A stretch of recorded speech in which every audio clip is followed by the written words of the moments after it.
Candidates of the St. Kitts Nevis Labour Party are ready for the next general elections, according to Dr. Terence Drew, leader of the SKN LP. Speaking at a pre-Labour Day 28 April rally in St. Paul's, Dr. Drew pointed out that the party has already announced a full slate of candidates, and the workings of his opponents to catch the party off guard has not worked. Dr. Drew was addressing an audience at a time when a motion of no confidence has been filed against sitting Prime Minister Dr. Timothy Harris of the People's Labour Party. They thought that they would catch us off guard, but they can't catch Labour off guard. They thought they can catch us with our pants down, but they can't work. They can't catch us with our pants down. They thought that we would not be organized, and so they were trying to rush an election, thinking that they would catch Labour off guard, because this is what they calculated. That Labour had gone through a transition November 28, 2021, and that the new leader will not be ready to fight an election within 6 months. But I want to say tonight that the only party that has declared its full slate of candidates here in St. Kitts is the St. Kitts Nevis Labour Party, and that is why I'm saying we win.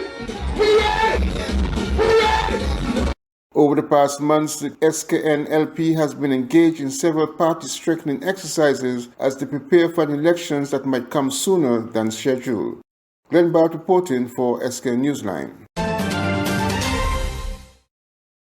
Premier of Nevis Mark Brantley led members of the Nevis Island Administration, the NIA, Cabinet to the public viewing of the body of former Premier, His Excellency Ambassador Vance Winkworth Amory, as it lay in state at the Theodore L. Hobson QC Court building on Thursday, April 28th. Premier Brantley also expressed condolences to Mr. Amory's wife, Benita. Her Honor, Mrs. Hyleta Liburd, OB, EMH, Deputy Governor General, the Honourable Farrell Smithen, the President of the Nevis Island Assembly, and the Honourable Cleone Stapleton Simmons, Opposition Member of Parliament, also paid their respects and signed the Book of Condolences. Former Premier Amory passed away on April 2nd at the age of 72, while in the United Kingdom seeking medical treatment. He was at the time serving as Ambassador in the Office of the Prime Minister and was first elected to the Nevis Island Assembly in 1987, where he served until he retired in 2017.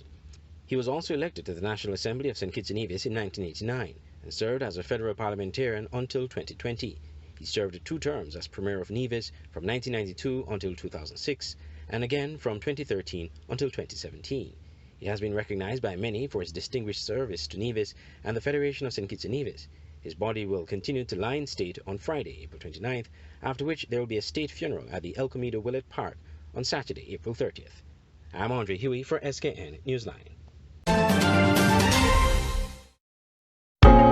When visiting St. Martin, you want clean, affordable accommodations. You need Midtown Motel in the heart of Phillipsburg, a place where you can relax, take a stroll on Great Bay Beach, and that provides you easy access to great shopping. Midtown Motel, located on Front Street, Phillipsburg, St. Martin. Call Midtown Motel at 721-542-0614 and book your stay today. The SKN Newsline website now offers you more news.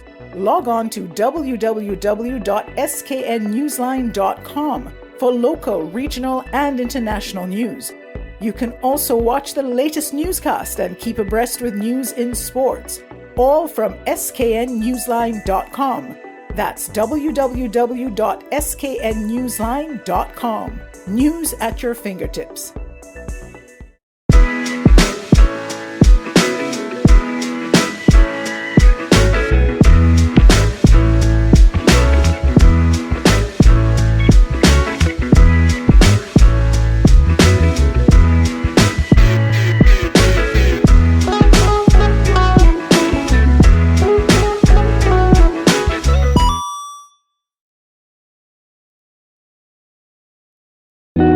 Nestled between evergreen mountains and the Caribbean Sea on the island of St. Kitts is the Millhouse Guest House and Convention Center.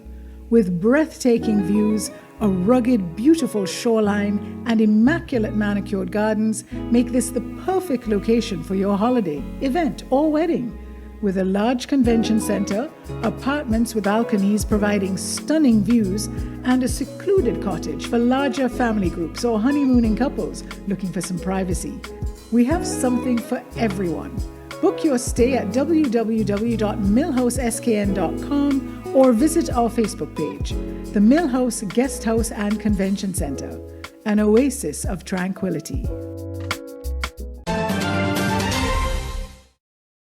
The Nevis Bus Association got its approval for an increase in bus fares affecting routes across the island of Nevis. In March, the Bus Association petitioned the Ministry of Finance, citing the upsurge in fuel prices and the increased cost of automotive parts for their buses. In a letter signed by Nevis Bus Association President Davron Gunchi Maynard, writing on the association's Facebook page, he makes a case for the increase, indicating that for over 10 years, there has not been an increase in fares for their transport services. According to the document, an increase of $1 across the board was sought and approved. He wrote, quote, "Many commuters have already been apprised of the proposal and were not astonished," end quote. The increase in bus fares, the association notified, would take effect on 1st May. Examples of the new fares include Charlestown to Four Seasons for $3, Butlers to Banksgut for $5, Charlestown to Cleargut for $5, and Rollins to Brownhill Gap for $4.50. The Nevis Bus Association began its quest for an increase as a result of the impact of the COVID-19 pandemic, the impact also of the fuel prices stemming from the fallout of the Ukrainian war in Europe. Glenn Butt, SKN Newsline. Economic activity in the Caribbean is recovering faster than projected in October 2021, led by a strong pickup in tourism activity during the second half of 2021, according to the International Monetary Fund, the IMF. In revised numbers released earlier this week, the fund said it expects growth in the region will range from an average of 3.2% in tourism-dependent countries to 20.2% for commodity exporters. For the broader Latin America and the Caribbean region, the expectation is that growth will average 2.5% in 2022, down from 6.8% in 2021.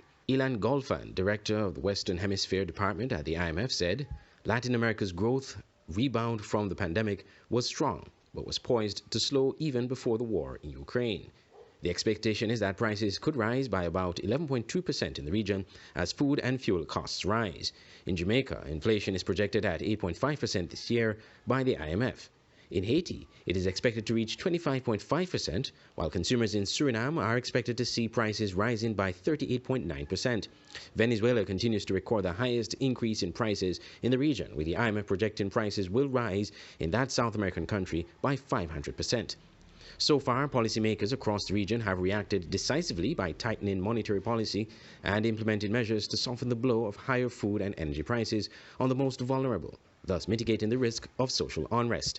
The International Monetary Fund says economic recovery in the Caribbean is continuing at a strong pace, but the broader Latin America and Caribbean region is expected to see a slowdown, which was looming before the Russia-Ukraine war.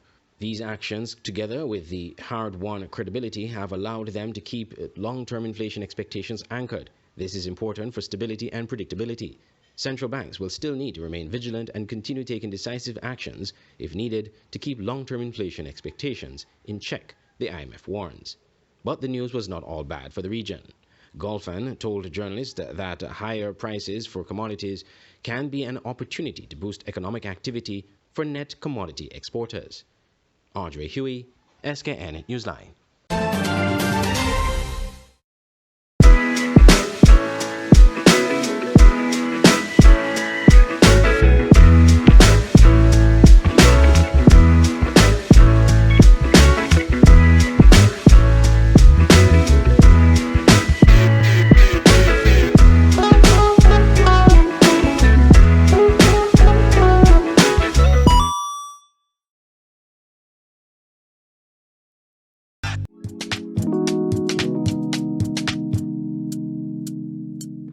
Want to buy some fresh fruits, vegetables, or ground provision, but don't have the time to go to the market or even to find parking? Look no further. Green Market and Delivery is your solution. Green Market and Delivery is an e-commerce store that sells and delivers local produce to customers in St. Kitts and Nevis. Anything you purchase, you can get fresh from the market and delivered directly to your door. Log on to www.greenmarketskn.com. Click on the e-store link, choose your items, and shop away. We have a wide array of products from fruits, vegetables, local products, spices and seasonings, and much more. Save time and energy. Shop on greenmarketskn.com, your one-stop shop for fresh local produce. The SKN Newsline website now offers you more news. Log on to www.sknnewsline.com for local, regional, and international news. You can also watch the latest newscast and keep abreast with news in sports, all from sknnewsline.com. That's www.sknnewsline.com. News at your fingertips. Stay abreast with news on St. Martin with SMN News. Visit www.smn-news.com for up-to-date news, scoops, opinions, and hard-hitting facts. SMN News, we tell it like it is. Visit our website www.smn-news.com.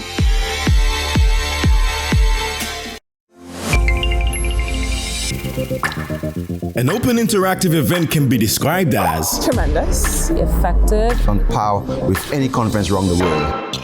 From exhibitions to trade shows, corporate events to product launches, from press events to political functions. We are the secret sauce behind events that make you go, wow. We've staged multiple world-class events in the Caribbean and developed the skill to deliver quality in every detail, whether the event is live or fully virtual, or maybe even somewhere in between. At Open Interactive, we got your events covered. Get your free quotation today at www.madebyopen.com.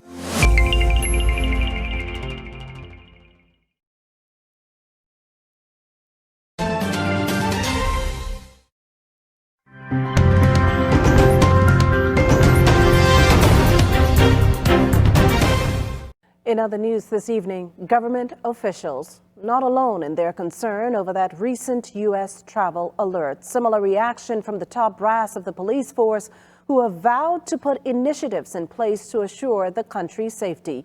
As we hear in this report, they have also partnered with Customs, the Attorney General's office, and the United States to get to the root of illegal firearms. Here's a question for you. If tourists suddenly decide to stop visiting the Bahamas, where would that leave us?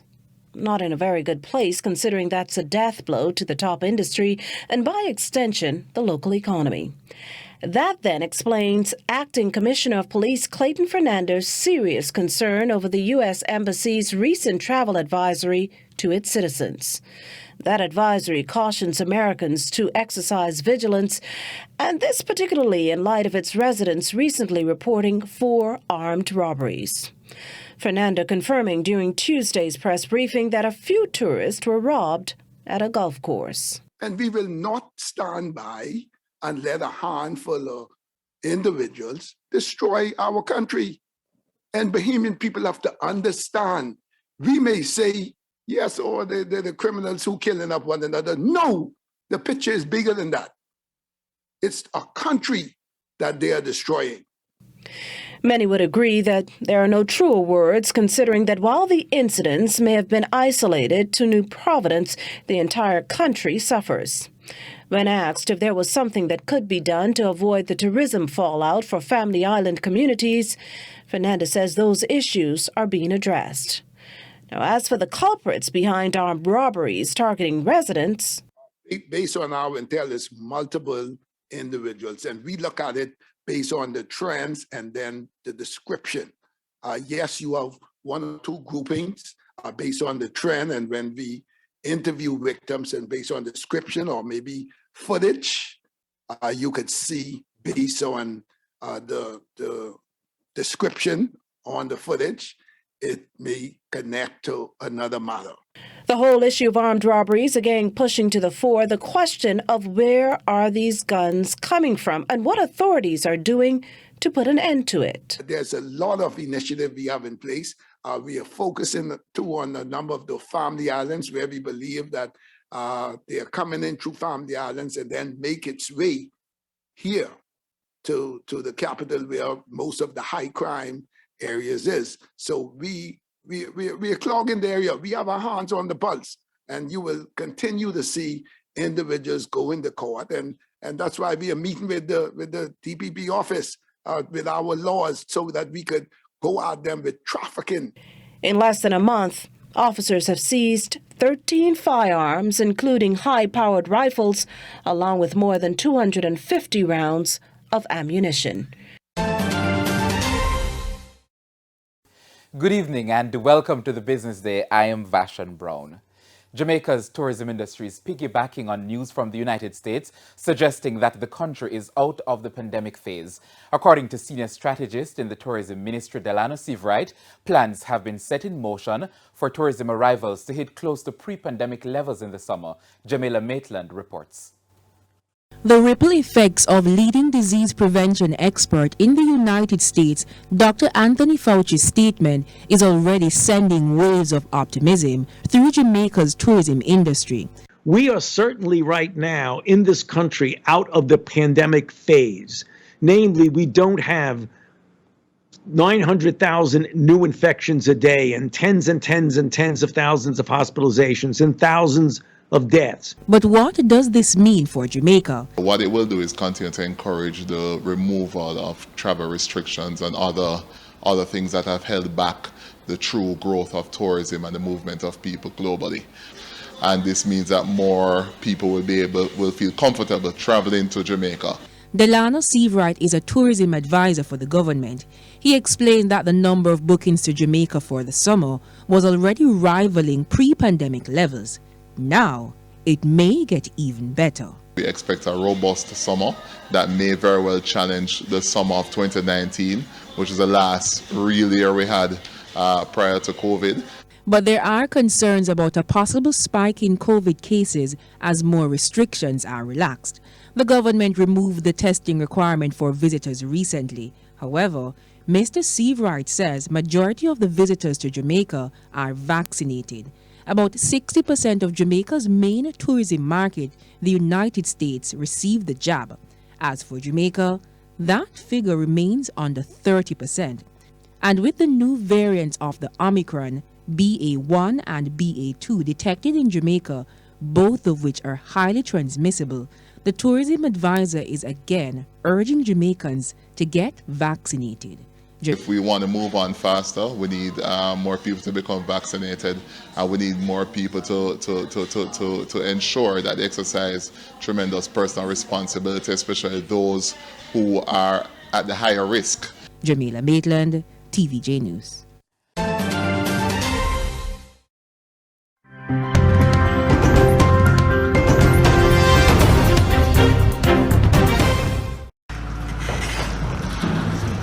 Cleaning up the debris from a Russian strike, people are happy to be alive and only dealing with blown-out windows.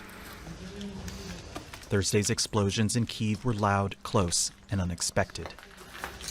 The first one struck on that side. It was really loud. I thought it fell somewhere near my office. After about 10 seconds, the second one hit here. Then I realized this one was even closer. I shut myself in the toilet, I closed the door, and I thought there would be another one, but thank God there were no more. A reminder the war could grow closer to home at any time. The constant threat that's too much to bear. They've killed so many people, it's really difficult.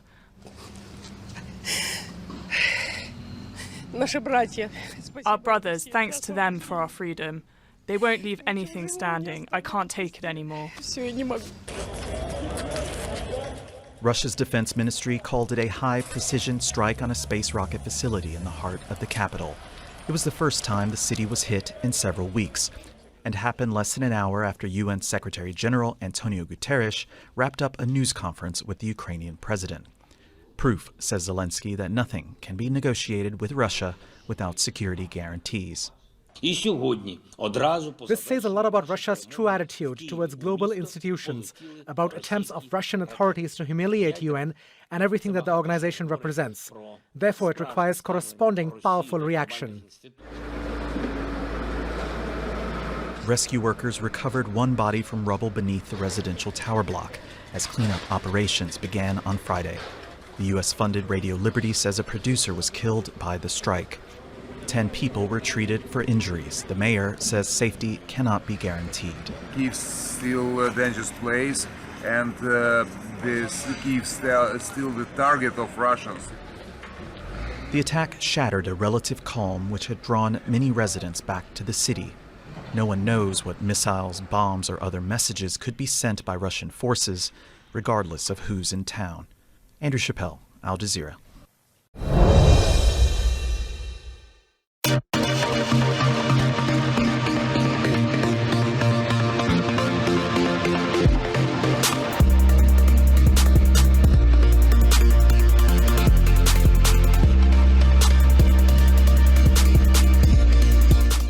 The Charlestown Primary School CPS Tigers emerged victorious once again at the Gulf Insurance Inter-Primary School Championship on April 27, 2022, the school's third successive win at the track meet. CPS won Zone A, amassing 216 points to claim the coveted title. St. Thomas Primary and Joycelyn Liburd Primary tied for second place with 168 points each. And Iva Watley Primary School took third place with 91 points. Maud Cross Preparatory School won Zone B with 57 points. Eric Evelyn, Minister of Youth and Sports in the Nevis Island Administration NIA, offered official congratulations to the champions as well as all the participating schools. He also congratulated those involved with hosting the 28th staging of the track meet. Honorable Spencer Brand, area representative for St. Paul's, applauded the efforts of the teachers, coaches, and students of the CPS and wished the school a happy 30th anniversary. Premier of Nevis, Honorable Mark Brantley, Senior Minister of Education in the NIA, also congratulated Charlestown Primary on the championship performance and commended the efforts of the other participating schools, track officials, event organizers, and sponsors. The Minister of Education extended thanks to all of the entities and individuals who contributed to the success of the event and congratulated the winning team and other athletes. More than 360 student athletes from 10 schools competed across 54 racing events in Nevis's Mini Olympic 2022. I am Justin Tishero for SKN Newsline.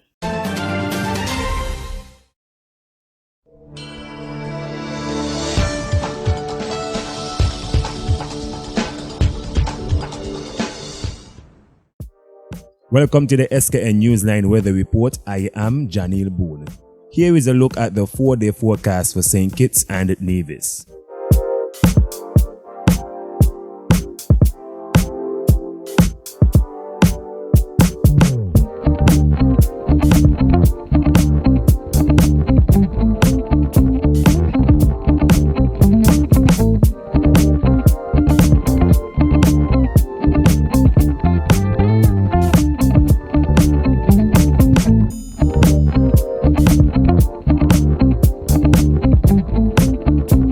For a more detailed weather report, visit our website at www.sknnewsline.com.